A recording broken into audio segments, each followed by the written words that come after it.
Well, hello, old friends, and welcome back to the channel. Great news! It's Babylon 5 time, and this time we'll be watching Season 5, Episode 6, Strange Relations.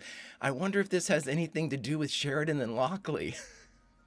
Revelations abound. Friends, if you could do me a favor, hit that like button, smash that subscribe, ring that bell for notifications. It greatly helps out a small channel and allows me to alert you next time it's time for B5 or any of our sci-fi fare. And of course, if there's anything that we do that you would like early or in its full-length format, the link to our Patreon is in the description. And if you're not a fan of Patreon, consider YouTube memberships. You'll get all of our episodes at least a day early. But my dear, dear friends, all that is then and this is now, and what is now? Now it's time for Strange Relations, the 6th episode of the 5th season of the one and only Babylon 5. Prepare to engage maximum warp reaction. And away we go.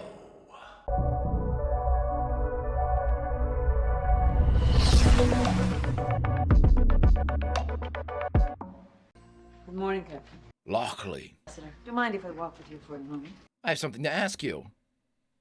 He told me why he chose you for this position. I wish he hadn't told you without giving me some advance warning. No, it's all right. I forced the issue. I just wanted you to know that I understand his reasons. You were the correct logical choice, and I support his decision. I appreciate that, Ambassador. It's like she's trying to convince herself. I don't think anyone else really needs to know.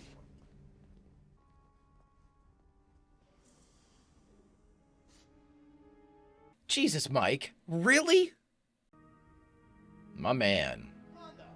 There you are. Would you like me to tell you what I see, Mr. Allen? I see... what is that quaint human phrase? The end of the line?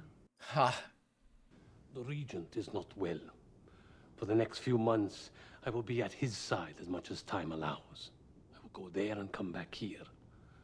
But when he leaves us, the Centaurum will turn to me to fill that void.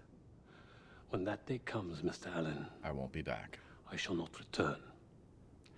Barring the occasional state visit, I shall never lay eyes on Babylon 5 again. I didn't think you'd mind that part. Neither did I. Ah. That's gotta be a great feeling, Emperor Malari the First. The second. Really? I don't know why or how or where, but I can feel it. To the very core of my being, Mr. Allen. This is where it begins to go badly. For all of us. Oh, God, don't say that stuff. Please return control to B5 CNC at once. We're having navigation problems. Backing up for another try. Negative. No. Negative. I say again, do not fire thrusters. We're not going to open it in time. Dear God. You know, that's one thing that you often forget, is that B5 is an active space. I do all the time. It's an active space station with all kinds of commerce and traffic. And I think it was back in season 1 where we had the people that loaded into like the airlock in the interior and they crashed into one another. I mean, these are things that are going to happen no matter what shadow war is going on. It's just not a real safe place at any point. There's always danger right around the corner. Oh, wow. What a mess. These Likely to graphics. repair team. How long until you can fix this thing? Look at her. Figure 12, 13 hours. Doing her best Sinclair Ivanova impersonation. All right, CNC, I'm heading in. I'll come around back. Are the emergency air doors clear? We've got some other official transports coming in the back, but we'll keep them out until you're in. Furies are so cool. Uh-oh. Let me guess now. Walter's back. Some of them have been through some pretty tough Psy-Corps medical experiments, so they don't trust doctors. Well, just ask, too. This is Franklin, man. This stuff was all earmarked for the lurkers and down below, charity cases. We weren't getting paid for it anyway. They're not here to cause trouble, Stephen. They're just trying to find a place to call home. And they talk to me. Byron has a dream for all telepaths. I want to help make it come true. You pushed her right into their arms. No, I got it, thanks. All right, well, next time you need something, Just ask. When was the last time that you slept? Really slept? It was 4 lifetimes ago. I was a coppersmith. What? And my dearest love cradled my head in her lap. She ran her fingers against my temples and forehead. And I slept. I slept as I have never slept before or since. This is a great scene. I wonder if it's true. When I awoke, she was gone. And there was a tall tree standing where she'd been the night before. Its delicate branches touching my face like tears. It remained there by the river, long after I had gone to dust. The willow is deceptively strong. It bends, but it does not break. Its roots are deep and can withstand the worst storm. It promises rest and shade and cool breezes to those who would find rest beneath it. You have become my willow. No attention, focused attention. The most elegant attempt to change the topic I have ever heard. And look at Lita. I mean, she's loving it. And it's not because she's fallen in love with them. It's because it's a community. Bester.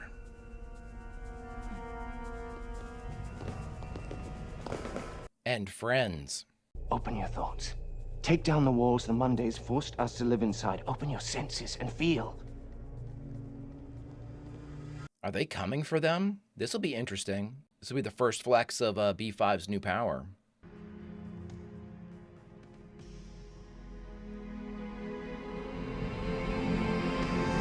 Be careful. Lita is like a B30 now, or a P30B. I saw B of Babylon 5 come down. B. Chief around? No, he had to hit the head. What's up? I don't think I'm supposed to tell you. Yeah, you're not the chief. Come on, this is me. Bester just came on board. You can break all kinds of rules as long as I'm not the one that's in charge. I hate when Mike does shit like that. And the bartender says to Rene Descartes, "Another beer?" And Descartes says, "I think not," and disappears. Bester. What are you gonna do? Shoot him in cold blood? I said back off! You don't understand! He... Whoo! Escort Mr. Garibaldi here to the brig and do not cut him loose until I say so. Just for the record, gentlemen, you are now exactly 5 seconds away from a court-martial, so make the best of them. That was so wildly... That was never gonna work, Mike. Ever. You want me to quit Medlab? Not quit. Just delegate some of your responsibilities to your staff. Why? With the creation of this new alliance, there will be even more interaction between races from different worlds, and some diseases can cross from one species to another. As advisory council for the new alliance, we want you to put together the definitive work in this area.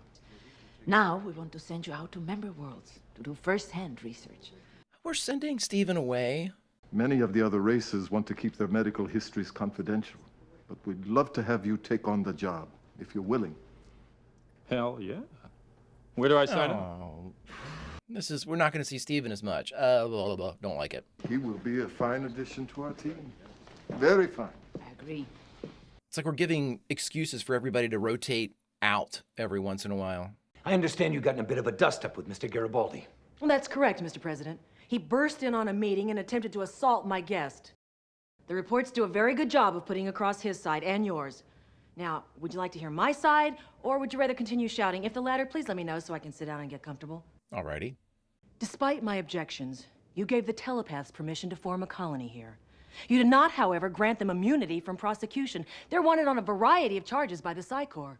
Also known as fascists are us. Bester's here on direct orders from EarthGov. Yeah, this is going to be the first test. First test of diplomacy power. And since EarthGov is part of the Alliance, you have to respect their internal policies. How am I doing so far? Annoyingly logical. Whatever past relationship you and Garibaldi have with him, I have to behave according to what he does on my watch. If I judged everyone according to what was reported to me by others, I would have concluded that you were a traitor to Earth during the war and shot you on sight. She makes up her own mind. Look, I give you my word. If he breaks the rules so much as an inch, he's out of here. But until then, I have got to do this my way. She's right, and this actually sets up a nice circumstance for you all to begin to work through these types of things. Yeah, if I contravene our policies for my own convenience, it'll give our enemies something to point to and say we're hypocrites. Yep. Caught in a web of my own good intentions. Well, the road to hell is paved with them, sir. I know. But why does it have to go through this office? You signed up for it, John. I won't allow it. Well, at least give me a reason to say no, other than I don't want to, and I'll stick him on the next transport out of town. Asylum. I gave them my word. Well, that may not be enough. Find a way to make it enough. That doesn't make sense, John. I mean, we always use the asylum thing. Can't the Alliance be granting asylum? We can't wait around any longer for you to finish your repairs. We have a schedule to keep. Understood. Ambassador Malloy will just have to catch the next liner to Centauri Prime. Turning orbital control back to your system. Confirmed. Setting navigational controls to locate Centauri Prime main beacon, 44369. While we have this scene, that's why. Assassination attempt? We found trace of a chemical explosive material and a detonator. It's hard to be sure, but it looked like the bomb was hooked into the ship's navigational system. As soon as they made, yep. And the nav system was set for a particular destination. Centauri Prime. The chemical composition of that explosive was definitely Centauri, so it was definitely planted there. Well, we were the liner's last stop, so the target has to be someone getting on board here. Any VIPs leaving? Josh Londo. That's what I was afraid of. See if he can narrow down the list of suspects to just, a few thousand of the enemies he's made over the years. Well, most of them are dead, to be very fair. By the way, Captain, just curious, how long did you plan to leave Garibaldi in the brig? As long as I want. That's not the point. This is a matter of discipline and protocol. You just don't walk into somebody's office and start a fight. You know, this is the most amazing base I've ever been posted to. Right. Pound each other into a pulp. I don't know what kind of way that is to run it. Something wrong? What do you say? The system was used to pull someone's classified personnel file. Whose? Yours. Mine. Security access code number 0171359. Garibaldi. Where are you going? To pound someone, Mr. Allen. You win. I just decided if you can't join him, beat him. Tell me you haven't gone over to their side. What side's that? Whether you know it or not, these people are dangerous. They're on nobody's side but their own. Tell me where they are. No. You have the bloodhounds. Go find them yourself. If Lita's blocking you, you're not going to see anything. This is a crowded area. Even if the blips weren't here, you'd still be picking up something. It's scrubbed too clean. For a moment, I forgot how strong you are. I won't make that mistake again. I suggest you leave. Check the hall. I'm a duly authorized officer of the law. Stand aside or... Or what? Tell me, is that really telekinesis? Or you're just pushing the nerve endings, making them feel as if they'd been slapped? Does it matter? You're sweating. Flushed. It's because she's also jamming all of you. How about a half dozen of us? How about you try it? I could even make a mistake. Or maybe even Fry pop someone. a blood vessel in someone's head by accident by pushing too hard. Feel like playing the odds, Mr. Bester? There you go, Lita. We'll be back with several dozen security guards. I doubt you'll be very effective against so many. We'll see. Either way, we're taking them back with us. We'll see. I saw what you did. How did you... I can't talk about it now, Byron. Tell your people, get going fast. Spread out all over the station. It's their only chance. I know some places that might work. For a while, anyway. Thank you. I knew that was coming. What's that for? Because I wanted to. For believing. Either we thrash this out once and for all, or one of us is gonna go. And I can assure you, it won't be me. As far as I'm concerned, you can do your job just as well on Mars. Yeah. For starters, I don't know you, therefore I don't trust you. Okay. A rogue telepath was messing with my people. First, cheating them in the casino, and later he killed 2 of them because they found out what he was. We couldn't find them. Bester did. She has no love lost for Teeps. But so far, he has not done anything unpleasant to me. I'm sure he will, because this place seems to bring that out in everyone. Is that the truth? And I have an obligation to shove his face through a bulkhead. Your hobbies are your concern, Mr. Garibaldi. Oh my God. Now for the big one. This is information I'm not supposed to have. Is that why you went ransacking through my personnel file? Looking for something that I'm holding over the president? Blackmail or some covert political agenda? Would that be in her file? I'm here because Sheridan wanted a symbol. Somebody who was on the other side. He figured it would bring the folks back home together. He also wanted someone he knew he could trust.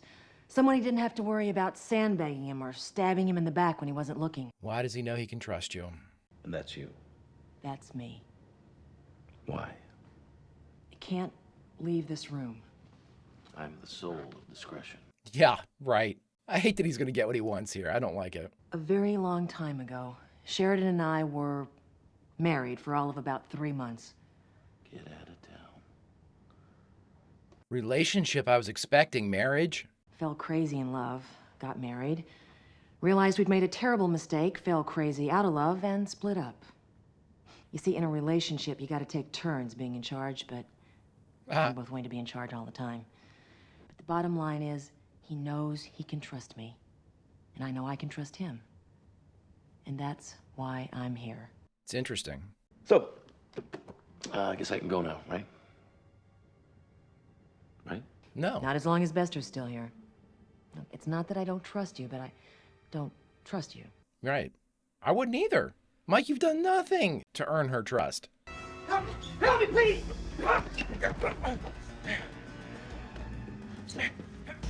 Oh, they're getting him, huh? I'm very, very, very torn.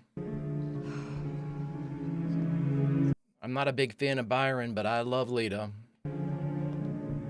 She's been criminally abused by all of our other principal characters. I'm here to kill you, Mr. Vester. She's gonna start feeling desperate. She was getting in with the community. Now you're taking it away. You're basically radicalizing her. Yeah, I'm very concerned about that. To say goodbye. Half my people have been captured. Oh, boy. Violence is not our way. We must aspire to be better than that. They know you were in charge. They'll kill you. I was wrong to bring them here. Wrong to trust in others. And perhaps I was most wrong of all. To hold out the possibility of hope. To them, to myself, and to you. You just need to be in a place that EarthGov couldn't reach, and Babylon 5 is still apparently neutral territory. I believe you would protect me until the stars themselves went cold and dead. She would, I think. You have been kind to us. Carry out the legacy to others out there like us, and for me, that will be enough. Take Byron out of the equation, I half want her to go with him. She has nothing here. Any response from Earth on a request to delay turning over the prisoners to Bester's custody? Negative. And I wouldn't expect one until after they've already left. I'm sure. Have Bester's people broken any station regs, roughed anybody up, arrested the wrong people? No, they've kept their noses so clean you could eat off them. Not an image I wanted. Right. Her hands are tied. I mean, she can't really do anything. The other day, Delenn asked if I'd be willing to work with her on putting together a medical catalog of the other races. Genetic diseases, cross-species infection rates, the whole 9 yards. And since it means spending more time outside of med lab, I figured I'd clear it with you first. Not a problem.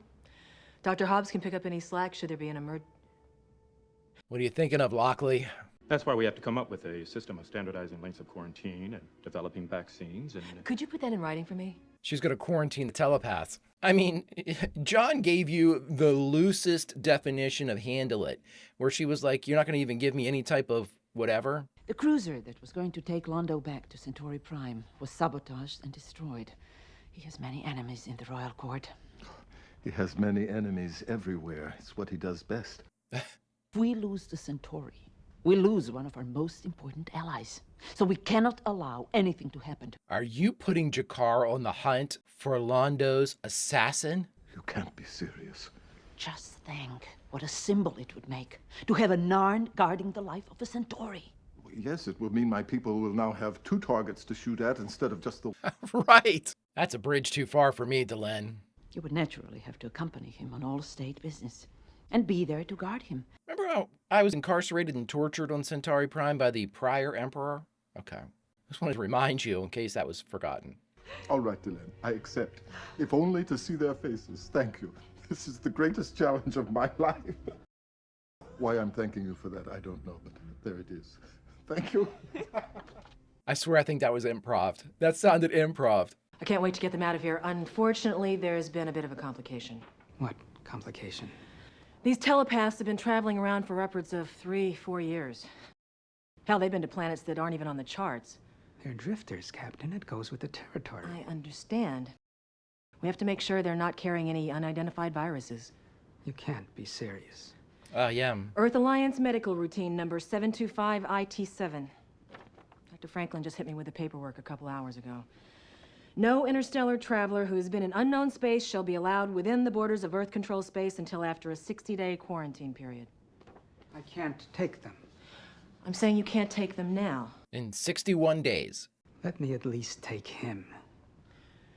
I wish I could, but I can't. Stop touching my hair. I want your personal guarantee that you won't let them go, that you'll keep them in custody, especially this one. You have it. Sure. As a down payment on what I hope will be a long and rewarding relationship. I'll wait the 60 days. Waited this long, another month or two won't matter. It's 2 months. Don't trust them for a second. Because sooner or later, they will turn on you. I actually don't think he's lying there. I have just stuck my neck out for you, Byron. I don't like doing it, but I had my orders. Now that I've just promised him that you or your people will not leave the station, I too am stuck with that promise, and so are you. I mean, she had to earn some respect. She had to have. Well, there's nothing more appealing than knowing that someone's willing to lay down their life for you. And nothing more dangerous. Well said, Zach. Well said. I would endear myself to the telepaths with this offering. Everybody gets a pop of color. I don't care what it is, a shirt, a pocket square, a tie, because telepaths apparently like to be monotone. You assigned Jakar as my bodyguard? Yes. Oh, don't pretend like you don't like it. A symbol. Yes. Did you try this line on Jakar? I did. And did it work? Complete. It did. Have a good flight. You guys are officially married now. If you sit on the aisle, I cannot protect you. But I don't like the inside. It's too cramped. I become nauseous. I just wanted to say that I heard how you handled the telepath problem. That was good thinking. Adequate. Tip of the cap. But this telepath problem, it's gonna take me a while to unravel. Well, you did the right thing. That's what matters. I hope so. I really do. I like how she has a confidant now. I also have this nagging feeling that I'm forgetting something. I'm sure you'll figure it out. Mr. Garibaldi, down in the brig. I didn't forget. Oh no. Lockley to security. Security here. I said, let me the hell out of here. You can release Mr. Garibaldi now. About time. Bester's been gone for a week. Of course she's gonna like this. Like a family atmosphere, friends, somebody that cares for her. Even if they don't, she's gonna absolutely gravitate towards this stuff. And if she didn't gravitate naturally, don't worry, the rest of our cast pushed her, with the exception of Zach.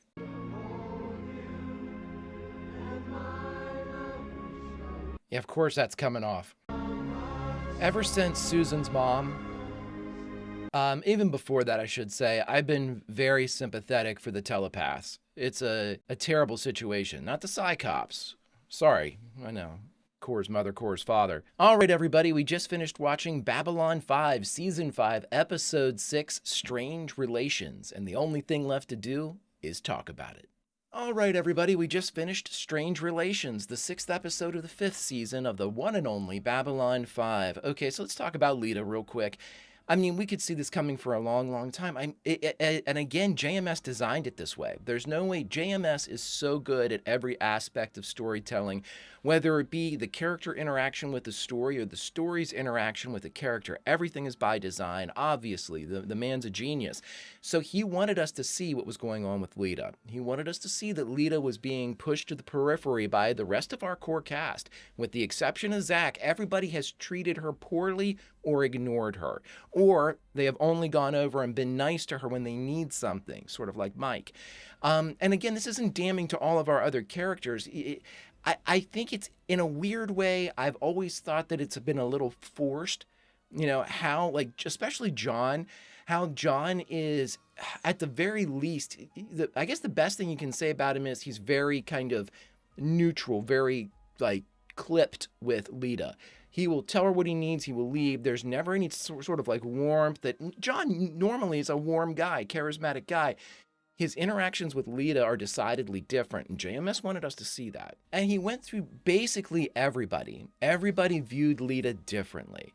I often wonder if Talia had stuck around, would we had a different kind of workup? Because there was a decidedly different, you know, take on her than everybody else. You know, she and Mike always had, you know, had something for her. Obviously, Susan, I mean, there was definitely more inroads that were kind of established, more connections made with the core cast. I've always been sort of interested in whenever I'm daydreaming about all of the different kind of character replacements and actors in and actors out, how that would have played out, because I think we would have seen this part of the story had everything continued the same way, and we didn't have Lita and Talia was here the whole time. I think that what we would have ended up seeing is now would have been a more difficult sell for JMS. If he wanted to go the same route and he wanted to eventually like get her with the Byron and the telepaths and everything like that, it would be a more difficult sell because of the relationships and inroads that were made with the cast. With Lita, though, he didn't want to make that same mistake, I don't think. And again, I'm not certainly, what the hell do I know? I'm just saying, I think that maybe because of that course correction, it's a very dramatic course correction. We haven't seen that, like from Sinclair to Sheridan, you could argue that there wasn't too much of a difference between how they would have reacted. Yes, Jeff was absolutely more of a diplomat, John more of a military mind. We know that. We know that there are differences there, but in the grand scheme of things, I don't think we would have seen things as differently, because I don't think that JMS adjusted too much of the narrative to get from Jeff to John. However, from our original telepath to our latest telepath in Talia to Lita, I think that he made a correction so he didn't run into a problem now. And so with all of that being said, her kind of really falling in with the telepaths makes perfect sense. It would be super duper weird if she didn't. It would be super duper odd if she met them, met Byron, met the group, and was like, eek, you know, ick. I don't like them. I'm not going to hang around them, or I'm fearful of them, or they need to prove themselves to me, or I don't trust them. None of that. Now, of course, no, these are people that embrace her. They, for all intents and purposes, they are her people, and they treat her as such. You could say, oh, could Byron be manipulating her? Absolutely. I'm not saying that that's not happening. I'm not saying that that group isn't manipulating Lita. I'm just saying that they are using Lita, if they are using Lita, in a way that's far more effective and far more long-term than the way our principal characters have used her, because they have. There's no other way to put it. Lita is a tool to Babylon 5, with the exception of Zach always, but she's a tool. And whenever you need a telepath, go get Lita. I say it. When somebody comes on board and we don't trust them and there's something that a telepath could figure out, I always say, go get Lita.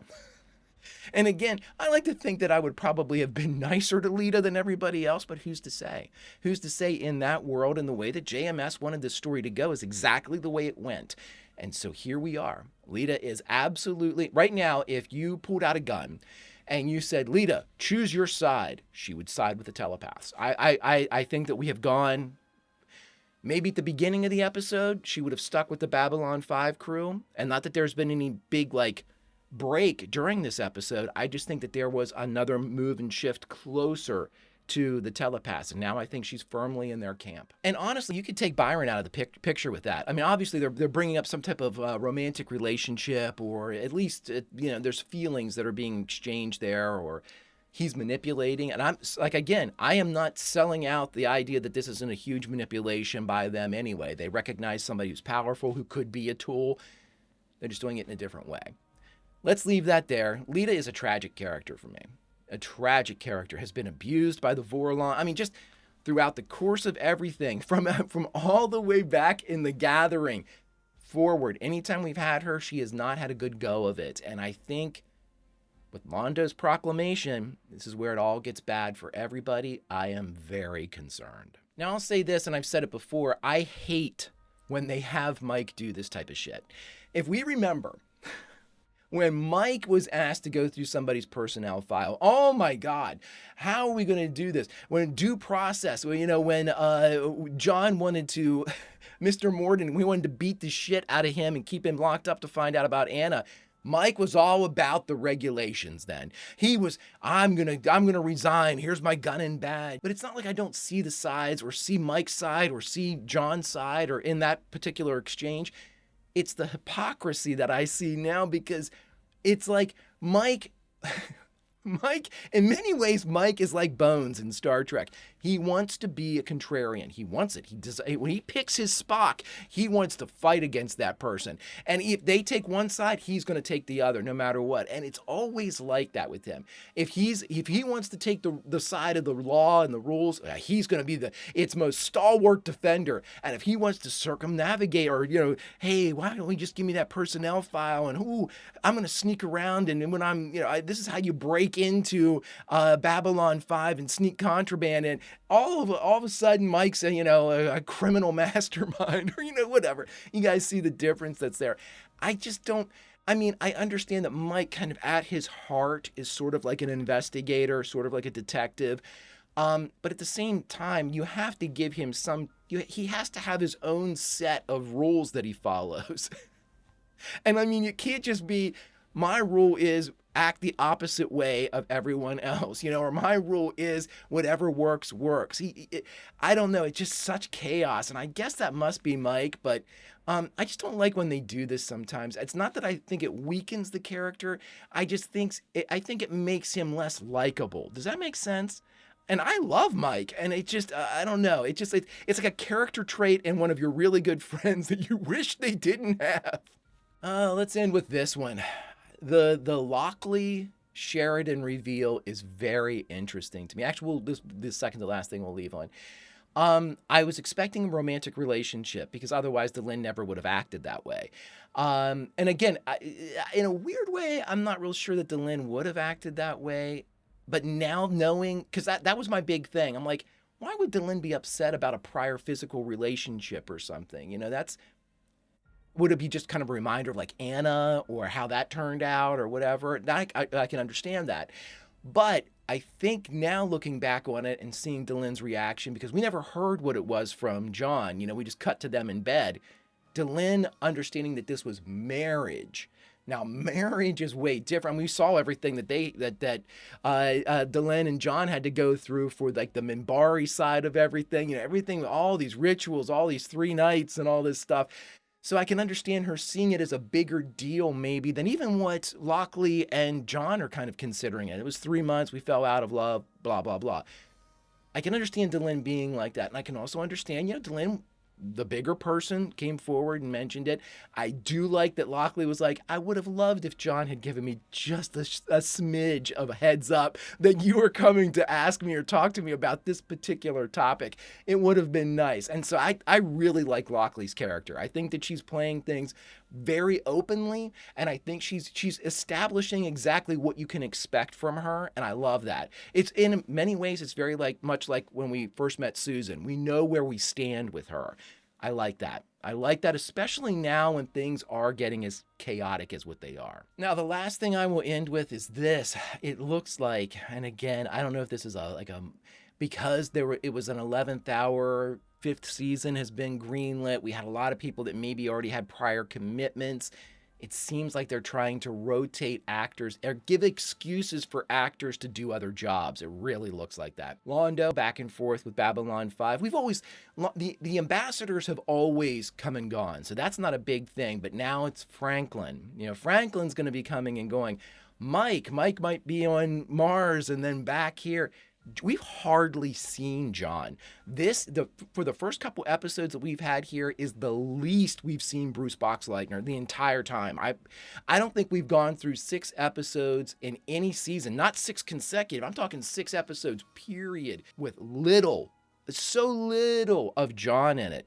I mean, other than the swearing in ceremony and the assassination attempt, dear God, we haven't seen him. I mean, a scene here, a scene there, and that's it. And it's kind of sad because you look at it and you go, oh, okay, they have other things they're doing. We know this is the last season. So I'm watching that too, friends. I'm watching the availability of our beloved heroes. But my dear, dear friends, Babylon 5, and specifically the situation that we find ourselves with Lita Alexander, is very similar to a Zach Allen delivered pizza. If you deliver that pizza in a frequent manner that doesn't ask for anything in return, you have a good situation. If not, you have this situation. Friends, if you can do me a favor, hit that like button, smash that subscribe, ring that bell for notifications. It greatly helps out a small channel and allows me to alert you next time it's time for Babylon 5 or any of our sci-fi fare. And of course, if there's anything that we do that you would like early or in its full-length format, the link to our Patreon is in the description. And if you're not a fan of Patreon, consider YouTube memberships. You'll get all of our episodes at least a day early. But all that is then and this is now, my friends, and now, unfortunately, it's time for us to say goodbye from this, the 6th episode of the 5th and final season of Babylon 5. But where should we say goodbye from? Because as the Greek chorus, somebody that watches these episodes so expertly crafted by JMS, and we go out and we continue the work that JMS started. JMS is a storyteller. He wanted to tell his story to as many ears as could hear. And now, friends, we take that story and we go around and we find people that haven't seen it before and we say, would you like to hear the greatest story ever told? And if they say yes, we hand them Babylon 5. And friends, as a result of this wonderful, dutiful job that we do to continue the expanding narrative, we get to jump back into the episode we just watched and say goodbye from a favored scene. And whether you're a fan of the telepaths or not, whether you're a fan of Byron or not, I think most of us can say we appreciate one of the telepaths, and that's Lita. And so, friends, I am dropping us right in the middle of the Kumbaya sing-along at the end. Not because we're joining the telepaths, not because we're supporting this faction or that faction, but because we recognize one thing. If Londo Mollari is correct, he is more often than he's not, this might be the beginning of a bad turn. So let's take advantage of this momentary span of peace. Until such time as we can watch how this show shakes out, farewell, old friends, and I'll see you.